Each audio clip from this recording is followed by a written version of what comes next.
Hello students, welcome to my channel. आज video रे तुम मानकर अष्टम श्रेणी संस्कृत बहिर मातृभक्त चाणक्य अर्थात मातृभक्त चाणक्य ए चैप्टर टी को पढ़िबा बुझिबा एवं यार प्रश्न उत्तर गुडी आलोचना करनेबा।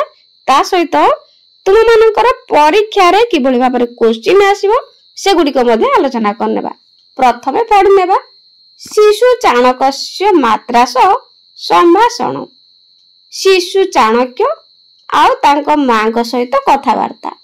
चाणक्य मातः त्वं क्रन्दसि माता आम पुत्र तव सौभाग्यं दृष्ट्वा क्रन्दामि। चाणक्य कीदृशं सौभाग्यं माता तव हस्तेन मगधस्य निर्माणं भविष्यति। चाणक्य किन्तु मातः अहं किं करिष्यामि।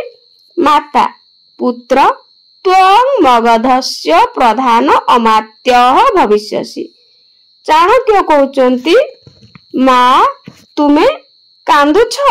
माता आम पुत्र हाँ पुओ तुमर उत्तम भाग्य को देखि कांदुची। सौभाग्य अर्थात भल भाग्य उत्तम भाग्य। चाणक्य किभଳି सौभाग्यम कीदृशं सौभाग्यम। माता तब हस्तेन अर्थात तुम हाथ रे मगधर निर्माण हेबो। मां कहउचंती चाणक्य को जे तुम हाथ रे मगधर निर्माण हेबो। चाणक्य किंतु मातः अहं कि करिसामि। किंतु मां मु कोन करिबी। माता कहउचंती पुत्र हे पुओ तुमे मगधर प्रधानमंत्री हेबो। चाणक्य मातः त्वं एतत् कथं ज्ञातवती। माता दर्पणं प्रदर्श्य पश्य पुत्र तव सम्मुखदन्ते सौभाग्यस्य चिह्नम् आसीत्। चाणक्य मातः त्वं एतत् कथं ज्ञातवती। माता दर्पणं प्रदर्श्य पश्य पुत्र तव सम्मुखदन्ते सौभाग्यस्य चिह्नम् अस्ति। चाणक्य किंतु मातः एषः तु आनन्दस्य विषयः त्वं किमर्थं क्रन्दसि। माता अरे समाजे एवं दृश्यते यदा जनाः ज्येष्ठाः श्रेष्ठाः च भवन्ति तदा निज लोकान् न पृच्छति विस्मरन्ति एव अतः तथैव त्वं मां विस्मरिष्यसि। एषा एव मम दुश्चिंता इति कथयित्वा दुःखं प्रकटितवती। चाणक्य कहिले मातः हे मां त्वं एतत् तुमे एहा किपरि जानिल। माता दर्पण प्रदर्श्य आईना देखाई कि देख पुओ पश्य पुत्र अर्थात देख पुओ तब अर्थात तुम आग दांत रे सौभाग्यर चिन्ह रही। चाणक्य किंतु मातः किंतु मां एहा तो आनंदर विषय त्वं किमर्थं क्रन्दसि तुमे कोन पई कांदुछ। माता अरे अरे समाज रे एहिपरि देखा जाए जेते बेले लोक माने ज्येष्ठ अर्थात बड़ और श्रेष्ठ हो जाती सेते बेले लोक मानको पचारंती नाही विस्मरिष्यति अर्थात भूली जाती। एणु तथैव तुमे मध्य सेही परी मते भूली जीवो। एहा ही मोर दुश्चिंतार कारण एहा ही मोर दुर्भावना। तेणु एहा कई माता दुख प्रकटन कले। चाणक्य एवं वा इति कथयन् बालः चाणक्य प्रस्तरेण दन्तम् उत्पाटितवान् क्षणेन एव मातुः दुःखः दूरीकृतवान्। एतत् दृष्ट्वा माता आश्चर्यचकित अभवत्।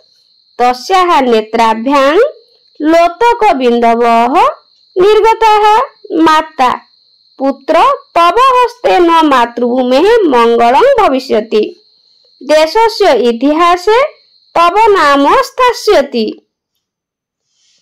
लोकाः त्वां सर्वदा स्मरिष्यन्ति।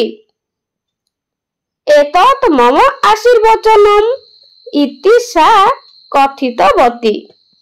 तो एठारे चाणक्य कहिले कौन एहिपरि एवं बा एहिपरि तहि तेबे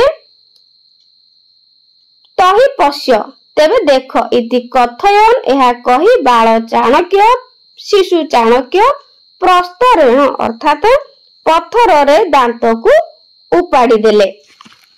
क्षणेन एव मुहूर्तकरे ही मातु दुखं दूरीकृतवान मांकर दुख को दूर करदेले। एहा देखि एतत् दृष्ट्वा एहा देखि मा आश्चर्यजनित हेले। तस्याः नेत्राभ्यां तांकर आखि दुईटिरु लुह बाहरी आसिला।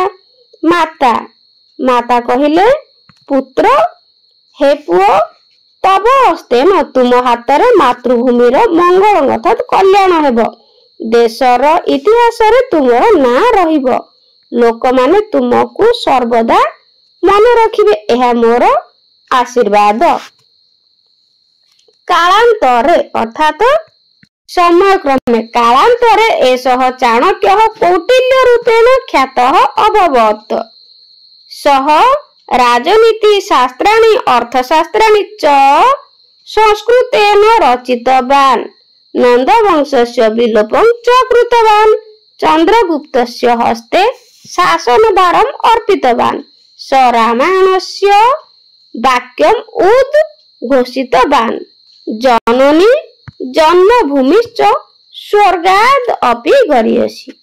तो माता एठारे कहउचंती एहा मोर आशीर्वाद अटे। तो समय क्रमे कालांतरे अर्थात समय क्रमे एषः चाणक्यः एही चाणक्य ही कौटिल्य रूपरे प्रसिद्ध हेले। सह राजनीति शास्त्राणि अर्थशास्त्राणि से राजनीति शास्त्र मान और अर्थशास्त्र मान संस्कृत रे लिखिले। नंद वंशर ध्वंस करदेले। चंद्रगुप्तस्य हस्ते चंद्रगुप्तंकर हाथ रे शासन दायित्व अर्पण कले। सह रामायणस्य से रामायणर वाक्य उद्घोषणा कले। जननी जन्मभूमिश्च स्वर्गादपि गरीयसी।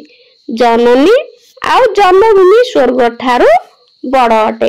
तो एठारे किछि कर्तृपद देइछि जेमति कि चाणक्य माता चिन्ह विषय जनाहा।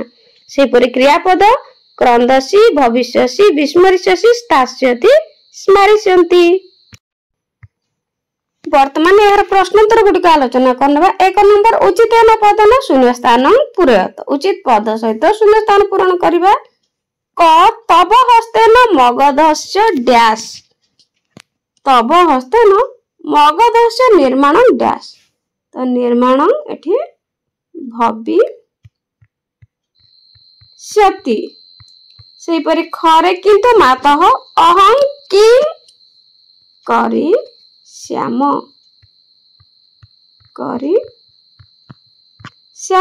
गरे त्वं मगधस्य प्रधान अमात्य भविष्यसि हेब।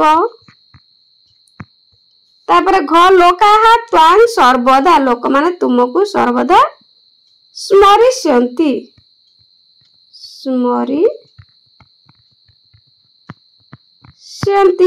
उरे देशस्य इतिहासे तब नाम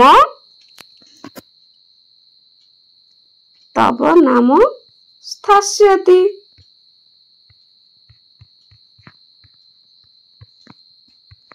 च डैश जन्मभूमिश्च स्वर्गात् अपि गरीयसी। एठी लिखिबो जननी आउ जन्मभूमि। जननी जन्मभूमि स्वर्गात् अपि गरीयसी। तापर 2 नंबर मातृभाषया अनुवादन कुरुत। तो मातृभाषा रे अनुवाद करिया पाई निश्चित भाव रे परीक्षा रे तुम मानकर पड़िबो 7टी किंबा 8टी क्वेश्चन देथिबो। तन्मध्यरु 5टी क्वेश्चन रो उत्तर करिया को पड़िबो मातृभाषा रे। संपूर्ण ओडिया रे लिखिया को पड़िबो। प्रत्येक क्वेश्चन रो 2 लेखा नंबर आसीबो। तो तेन भल भाव रे मातृभाषा रे भल भाव रे लिखिबो। क तब हस्तेन मगधस्य निर्माण भविष्यति। अर्थात एठी ओडिया रे लिखिबो तुम हातरे मगधर निर्माण हेबो।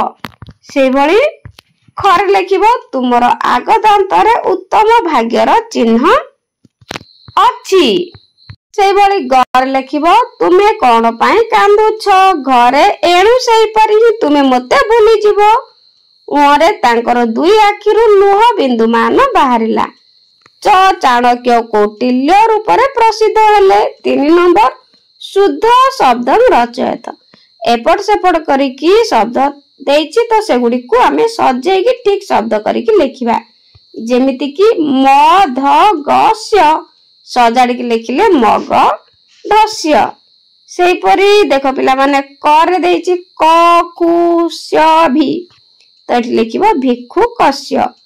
तापरे खरे मा सप्तम समाप्तम रम परा पगरे अछि तेणु परंपरा। तापरे घरे क्यहण चा तो पिला माने एठी हबो चाणक्य। तापरे उरे देखो हा से इति तो सजाड़ी के लिखिले इतिहास। 4 नंबर संधि कुरुत विच्छेद हेकि अछि आमे एगुडिकर संधि करबा। तो एगुडिक संधि विच्छेद मध्य निश्चित भाव में परीक्षा आसबो एवं ए असजड़ा शब्द मध्य आसीबो परीक्षा रे क्वेश्चन। तो प्रथमे संधि विच्छेद करिया प्रधान युक्त अमात्य प्रधान मात्य तेणु याकु संधि भांगी कले प्रधान अमात्य। किम युक्त अर्थम किमर्थम स्वर्गात युक्त अपि स्वर्गादपि आश्चर्य युक्त अनिता आश्चर्यान्विता नियुक्त गता निर्गता। तापरे 5 नंबर वाक्यानि रचयत वाक्य रचना करिबा। तो वाक्य गठन बा वाक्य रचना निश्चित भाव में परीक्षा रे पड़िबो।